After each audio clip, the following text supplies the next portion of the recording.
எண்ணெய் ஊற்றிட்டு கடுகு கருவேப்பிலை காஞ்ச மிளகாய் போட்டாச்சு. கொஞ்சம் தண்ணி ஊற்றியாச்சுங்க. அடுத்தது நம்ம எடுத்து வச்சுருக்கிற தயிர்,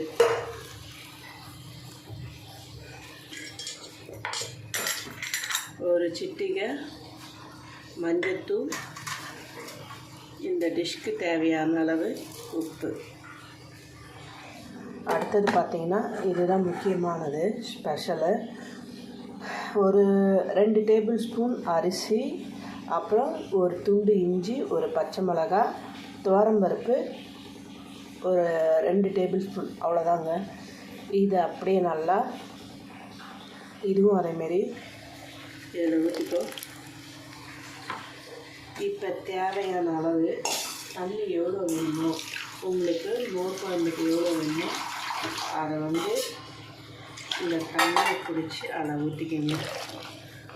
ஒரு கொதி வந்ததும் நம்மளுடைய மோர் குழம்பு சூப்பராக ரெடி ஆகிடுங்க. பாருங்கள், பொரிச்சோன்னே காமிக்கிறேன்.